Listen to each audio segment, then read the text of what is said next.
Hello दोस्तों, कैसे हैं आप सब। कैसा है मेरा यूट्यूब परिवार। आपका मेरे चैनल एडवोकेट शादाब मंसूरी के चैनल पर बहुत बहुत स्वागत। मैं अभिनंदन करता हूं आप लोगों का कि आप मेरे चैनल पर आए हैं और मेरे चैनल के सभी वीडियो को देखते हैं। अगर आपने मनी व्यू एक ऐप है जो लोन प्रोवाइड करता है, ऑनलाइन ऐप है, अगर आपने उससे लोन लिया है और आप उसमें डिफ़ॉल्ट कर जाते हैं तो क्या मनी व्यू क्या हमारे ऊपर कार्रवाई करती है, कौन से नोटिस हमारे पे आते हैं, क्या कोई पुलिस हमारे घर पे आएगी या कोई रिकवरी एजेंट हमारे घर पे आएंगे। ये ऐसे बहुत से क्वेश्चंस हैं जो आपके मन में रहते हैं। इन्हीं क्वेश्चंस को बताने के लिए आप मेरे चैनल को फॉलो करते रहें, सब्सक्राइब करते रहें और वीडियो को लाइक कर दें और बेल आइकन को ऑन कर दें, जिससे कि आपके लिए जो वीडियो मैं बनाता हूँ वो आपकी स्क्रीन पर शो हो जाए और आप उस वीडियो को देख लें। मैं आपसे अभी कहता हूँ, अगर आपके पास पैसे हैं तो आप उनके पैसे लौटा दीजिए। अगर पैसे नहीं है तो कोई बात नहीं है, घबराने की कोई बात नहीं है, डरने की कोई बात नहीं है। आपका कोई भी कुछ नहीं उखाड़ सकता है, क्योंकि हम लोग आपके लिए बैठे हैं। तो आज हम इसी टॉपिक पे बात करने वाले हैं कि मनी व्यू ऐप एक ऑनलाइन ऐप या कोई अदर ऐप भी हो सकता है, क्या वो कार्रवाई कर सकते हैं, कैसी उनकी रिक्वायरमेंट होती है, कैसे उनका प्रोसेस होता है और कैसे हम उस चीज़ से बच सकते हैं, उसका सच क्या है, उसके क्वेश्चंस क्या है, उसके आंसर्स क्या है। तो दोस्तों, मनी व्यू ऐप, आप एक लोन ले लेते हैं और लोन लेने के बाद आप डिफ़ॉल्ट हो जाते हैं।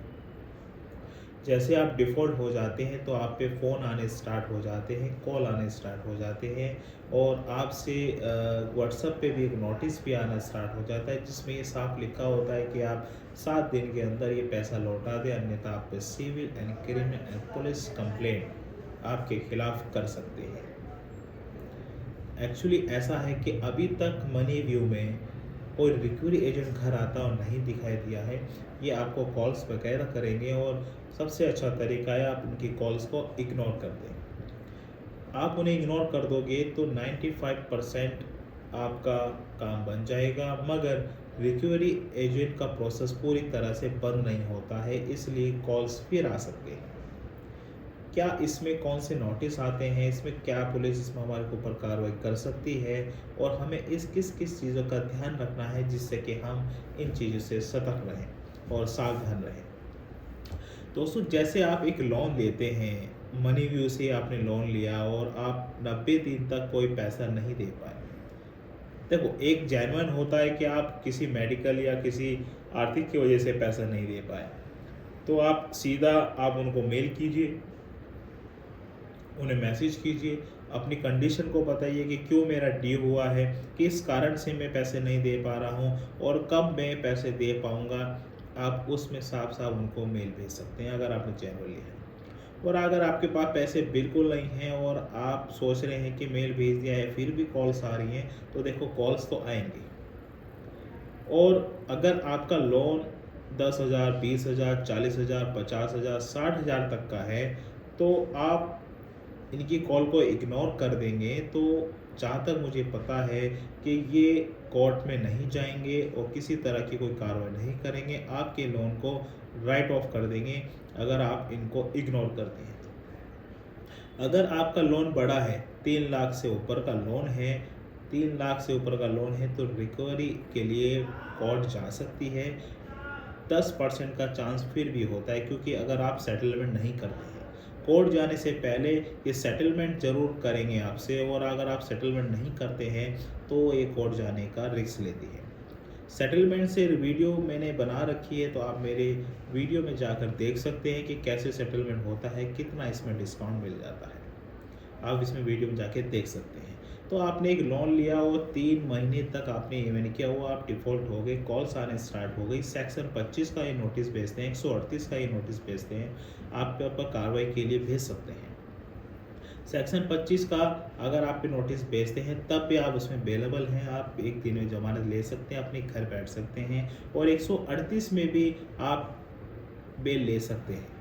तो घबराने की कोई भी किसी तरह की कोई बात नहीं है। अगर आप जेन्युइन आदमी हैं और आपने कोई भी तरीके से डिफ़ॉल्ट नहीं किया है, तो आप हमें रीज़न लेके भेज सकते हैं और अपना ये रीज़न हर जगह काम आ सकता है। इसलिए कहता हूँ कि घबराने की कोई बात नहीं है, आप कहीं कुछ नहीं उखाड़ सकते। तो नोटिस आपको ये एक 25 का भेजते हैं, सेक्शन 25 का 138 का भेज सकते हैं और आपको डराने की, धमकाने की बहुत कोशिश की जाएगी कि हम ऐसा कर देंगे, हम पुलिस केस कर देंगे, हम आप पे क्रिमिनल का केस करेंगे, हम आप पे 420 का केस करेंगे, आपने हमारे साथ ये किया। तो घबराने की कोई बात नहीं है, कोई भी केस आपके ऊपर नहीं होगा। अगर आप 3 लाख से आपका नीचे का लोन है तो ये राइट ऑफ हो जाएगा। आप इनकी कॉल को इग्नोर कर दें और किसी तरह का भी दबाव अपने ऊपर ना लें। ये देखो, नोटिस और कॉल्स तो आती रहेंगी, इससे कोई भी नहीं छुटकारा मिल सकता है, मगर आप इनको कॉल को इग्नोर कर देंगे तो नहीं आएगी। और ज़्यादातर मनी व्यू का जो है वो अब तक के कोई भी रिक्रूट एजेंट घर नहीं आया है, तो अब भी कोई घर नहीं आएगा। हाँ, अगर एनबीसी कंपनी कोई बड़ी है, कोई बैंक है, तो उनके रिक्रूट एजेंट घर ज़रूर आते हैं, मगर उसके भी आप लोगों के अधिकार हैं कि आप उस रिक्रूट एजेंट से कैसे बात कर सकते हैं, किस रूल्स के रिगार्डिंग आप उनसे बात कर सकते हैं। आप अपने अधिकारों को पता होना चाहिए, तो आप उनसे भी निपट सकते हैं। मेरी वीडियो काफ़ी रिक्रूट एजेंट के ऊपर बनी हुई है कि कैसे हम डील करें रिक्रूट एजेंट से। अगर हमारे घर आते हैं, हमारे घर में विज़िट करते हैं, तो हम किस तरह से उनको रिक्रूट कर सकते हैं। तो ये वीडियो बनी हुई है, आप जाके वीडियो देख सकते हैं। और मनी व्यू या ऑनलाइन ऐप जैसे रिक्रूट एजेंट बहुत कम घर आते हैं, तो इससे घबराने वाली कोई बात नहीं है। और आप उनकी कॉल्स को इग्नोर करते हैं तो 95% आपका काम हो जाएगा। उनकी कॉल्स नहीं आएंगी, वो आपका लोन राइट ऑफ कर देंगे। अगर आपका पैसे लोन ज़्यादा है तो ये कोर्ट में जा सकते हैं, सेक्शन 25 में जा सकते हैं, सेक्शन 138 में जा सकते हैं, मगर वो भी एक दिन में ज़मानत मिल जाती है। वहाँ भी आपको घबराने की कोई आवश्यकता नहीं है।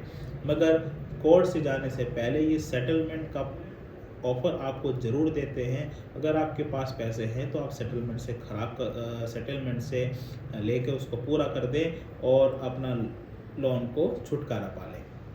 अगर आपके पास पैसा नहीं है तो सिर्फ आपका एक ही नुकसान होता है, वो होता है क्रेडिट स्कोर, सिविल स्कोर। देखो, ये क्या करते हैं कि आपको फिर दोबारा लोन नहीं मिलेगा। ये सिविल और क्रेडिट स्कोर ख़राब कर देते हैं। बस इन्हीं के पास ये एक हथियार है, इसके अलावा ये कुछ नहीं करेंगे आपको। अगर आपके पास पैसे होते हैं तो आप सेटलमेंट करके इसको ख़त्म कर दें, उसे पुट ऑफ कर दें और अपना इस चीज़ से छुटकारा पाएँ। अगर आपके पास पैसे नहीं है तो घबराने की बिल्कुल भी आवश्यकता नहीं है। किसी भी तरह की कोई भी गलत कदम ना उठाएं। ये मैं आपको कह रहा हूँ कि आपका कोई कुछ नहीं बिगाड़ सकता है। देखो, आर्बिट्रेशन नोटिस आता है, इसका जवाब ज़रूर दें। आप पे और कोई नोटिस आता है 138 का, इसका, तो उसका भी आप जवाब ज़रूर दें। और अन्यथा कोई नोटिस आते हैं, व्हाट्सएप पे आते हैं कि हम आपके घर ये भेज देंगे या पुलिस भेज देंगे, तो वो फेक होता है, उसमें कोई भी सच्चाई नहीं है। अगर आपके साथ कोई बदतमीज़ी करता है तो आप उसकी कंप्लेंट भी करा सकते हैं। मेरी वीडियो आपको अच्छी लगी तो लाइक कीजिएगा और ज़्यादा से ज़्यादा इस वीडियो को शेयर करें। धन्यवाद।